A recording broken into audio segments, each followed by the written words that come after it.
आज हम लोग वेव मोशन पढ़ेंगे। वेव मोशन, वेव जो है आपका क्रिएट होता है, जैसे कि कोई स्टिल वाटर में कोई पत्थर फेंक दिया जाए तो वहाँ से एक वेव निकलता है। तो wave motion it is very important. तो आज हम लोग वेव मोशन पढ़ेंगे। वेव मोशन, वेव मोशन क्या है? ये मतलब ये एनर्जी कैरियर है, एनर्जी को एक जगह से लेकर दूसरा जगह जाता है। तो वेव मोशन का पहले हम लोगों को ये कुछ थोड़ा सा आइडिया सर्कुलर मोशन के विषय में होने से अच्छा रहेगा। अब देखिए, जैसे ये सर्किल है तो कोई बॉडी ये सेंटर है, ये इसका ये बॉडी कोई रिवॉल्व कर रहा है।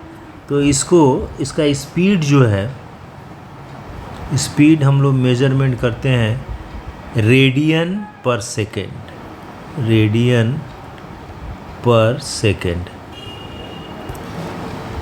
और इसको हम लोग ओमेगा से रिप्रेजेंट करते हैं। इसको बोलते हैं angular velocity, angular velocity is equal to omega. तो ये होता है रेडियन, रेड पर सेकेंड। तो ये ऐसे होता है, या ऐसे भी लिखते हैं। ये सी से भी रेडियन को रिप्रेजेंट किया जाता है, छोटा स्मॉल सी से। अब पर सेकेंड ये वाला हो गया। तो ऐसे भी लिखते हैं और ऐसे भी लिखते हैं, ये ओमेगा।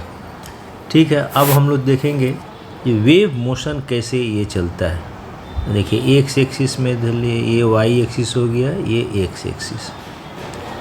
तो यहाँ से वेव मोशन जो है इस तरह के ऐसे करके ऐसे करके ऐसे करके ऐसे ही चलेगा। तो ये एक्स डायरेक्शन है और ये वाई डायरेक्शन है। इसका हम लोग को इक्वेशन निकालना है। तो ये इक्वेशन कैसे निकलेगा देखा जाए। ये हो गया ओरिजिन। तो ये जो है वेव मोशन में यहाँ से यहाँ का डिस्टेंस को बोलते हैं हम लोग वेव लेंथ, वेव लेंथ बोलते हैं। इसको रिप्रेजेंट करते हैं लैम्डा से। और ये जो है आपका, अब इस चीज़ को पढ़ने के लिए हमको ये सर्कुलर मोशन से हम लोग इसको बहुत अच्छा से इसका ये बना सकते हैं इक्वेशन। तो ये सर्कुलर मोशन ये क्या है, एक तरह का एड हुआ, डिवाइस हुआ, या कोई ये माने मेथड हुआ जिसके अनुसार से हमको वेव मोशन पढ़ने में सुविधा होगा। जैसे प्लेन ज्योमेट्री पढ़ने के लिए क्या होता है, कोऑर्डिनेट ज्योमेट्री हम लोग पढ़ते हैं। तो कोऑर्डिनेट ज्योमेट्री से प्लेन ज्योमेट्री पढ़ने में बहुत सुविधा होता है। उसी तरह से ये वेव मोशन को सर्कुलर मोशन का रेफरेंस से हम लोग इसको बहुत अच्छा से पढ़ सकते हैं।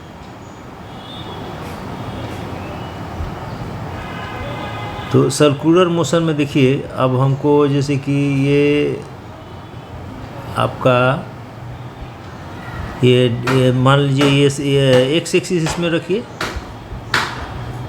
ये एक्स एक्सिस हुआ और ये वाई एक्सिस हुआ।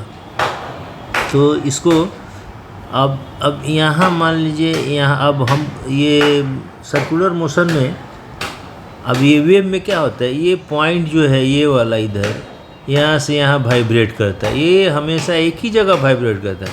ये मीडियम आपका इधर यहाँ से वहाँ नहीं जाता है। जैसे मान लीजिए मटेरियल वेव है, तो मटेरियल का कोई मूवमेंट नहीं होता है। यहाँ का पार्टिकल जो है ये इस तरह से ओरिजिन के रेफरेंस में ऊपर और नीचे टू एंड फ्रो यहीं से ये आते जाता है। तो इसी मोशन का हम लोग, और उसके बाद ये टू एंड फ्रो से उसके बाद वेव मोशन में हम लोग इक्वेशन बना लेंगे। तो इसको क्या किया जाता है, एक सर्किल लिया जाता है जिसका ओरिजिन सेंटर ओरिजिन हो, और इसका रेडियस ए रख लीजिए। अब ये जो है, अब ये जो जाएगा यहाँ से जो प्रोजेक्शन टाना जाएगा इसका, तो प्रोजेक्शन देखिएगा वाई एक्सिस का ठीक ऑसिलेट करेगा, ऑसिलेशन करेगा। तो इसको लिया जा रहा है रेफरेंस, माने एक माने हेल्प के रूप में वेव मोशन को पढ़ने के लिए। तो ये जो हुआ आपका, अब धर लीजिए ये कोई बॉडी यहाँ से यहीं से स्टार्ट करेगा, कोई ज़रूरी नहीं यहाँ से भी स्टार्ट कर सकता है। तो मान लीजिए ये इनिशियल स्टेज में यहाँ पर है एट टाइम t = 0। अब ये क्या हुआ, यहाँ से यहाँ चला गया आफ्टर टाइम t = t, जब टाइम t जब हो रहा तो यहाँ चला गया। तो अब इसका देखिए, ये इसका जो परपेंडिकुलर ड्रॉप कीजिएगा यहाँ पर, तो ये पार्टिकल यहाँ था, जब यहाँ आ गया तो इसका परपेंडिकुलर यहाँ। अब देखिए यहाँ, अब ये ऐसे जाएगा, ऐसे घूमेगा, और ये जो है इसका base foot of the perpendicular हमेशा y ओरिजिन के ठीक अबव एंड बिलो ये ऑसिलेट करते रहेगा। तो इसके हिसाब से हम लोग ये पढ़ लेंगे। तो y एक्सिस हुआ, तो अब देखिए यहाँ पर ये मान लीजिए इनिशियल स्टेज में ये एंगल था फाई, ठीक है, और यहाँ पर और ये वाला एंगल कितना हो जाएगा, ओमेगा यदि एंगुलर फ्रीक्वेंसी है, एंगुलर वेलोसिटी यदि है, तो ये हो जाएगा ओमेगा टी। तो ये वाला कितना होगा, और ये मान लीजिए ए है, रेडियस ए है, तो ये कितना है ओमेगा टी, ये टोटल ओमेगा टी -5।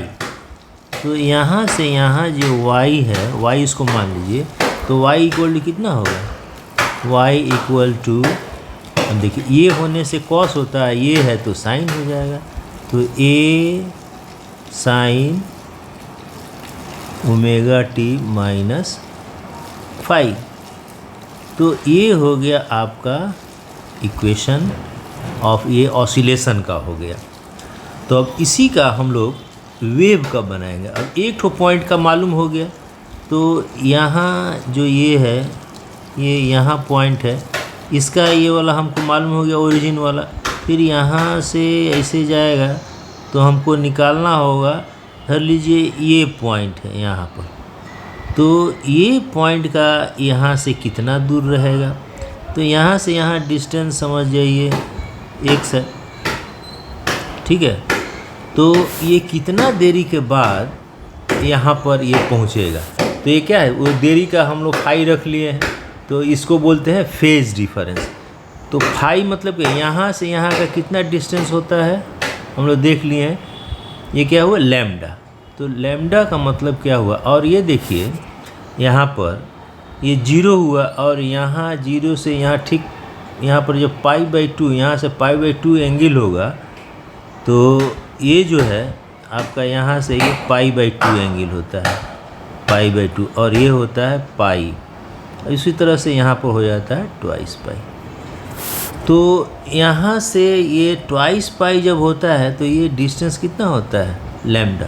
लैम्डा होने से डिस्टेंस हो रहा है, ये फेज कितना होता है, एंगल कितना, फेज एंगल माने यही एंगल जो बना रहा है आपका सेंटर पर जो बना रहा है, that is called phase angle.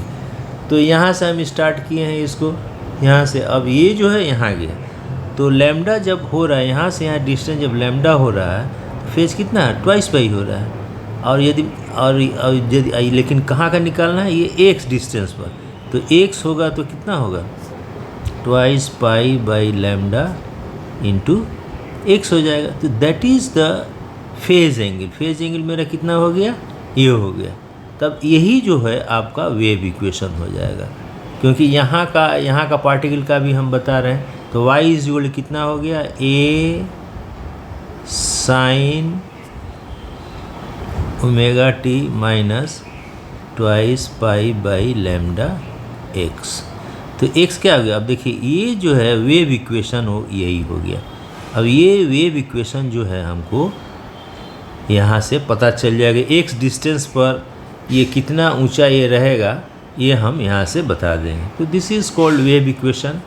और इतना ही हम लोग आज का प्रोजेक्ट में टारगेट यही था, इतना ही। तो लैम्डा हो गया आपका वेव लेंथ, और ये फाई जो है फेज डिफरेंस था। माने फेज डिफरेंस का मतलब कब वो स्टार्ट किए, जैसे इसमें देखिए फेज डिफरेंस माने एंगल फाई, माने यहाँ से स्टार्ट किया, यहाँ से यहीं से होगा, ये कोई ज़रूरी है। वेव इक्वेशन में देखिए कोई यहाँ से, जब ये है तो ये यहाँ पर है, एक ही समय ये यहाँ पर है, तो इसलिए यहाँ से निकाले, this is very simple derivation, और y is equal to a sin omega t minus twice pi by lambda x। This is called wave equation. Wave equation, और वेव इक्वेशन से हम लोग वेव मोशन का स्टडी कर सकते हैं बहुत अच्छा से। और जैसे कि हम लोग देखिए इसके आगे वाला वीडियो में पढ़े हैं प्रोजेक्टाइल मोशन का, तो देखिए वहाँ भी अलजेब्रिक इक्वेशन से हम लोग उसका पूरा मोशन पढ़ लेते हैं। आशा करते हैं आप लोगों को सब समझ में आया होगा। कल से हम लोग वो इलेक्ट्रिसिटी के विषय में पढ़ेंगे। वेव मोशन इतना हो गया, और इसी के ऊपर सब कुछ डिपेंडेंट है। ये बेसिक आइडिया, बेसिक कंसेप्ट आप लोग समझ जाइए। ठीक है, ओके।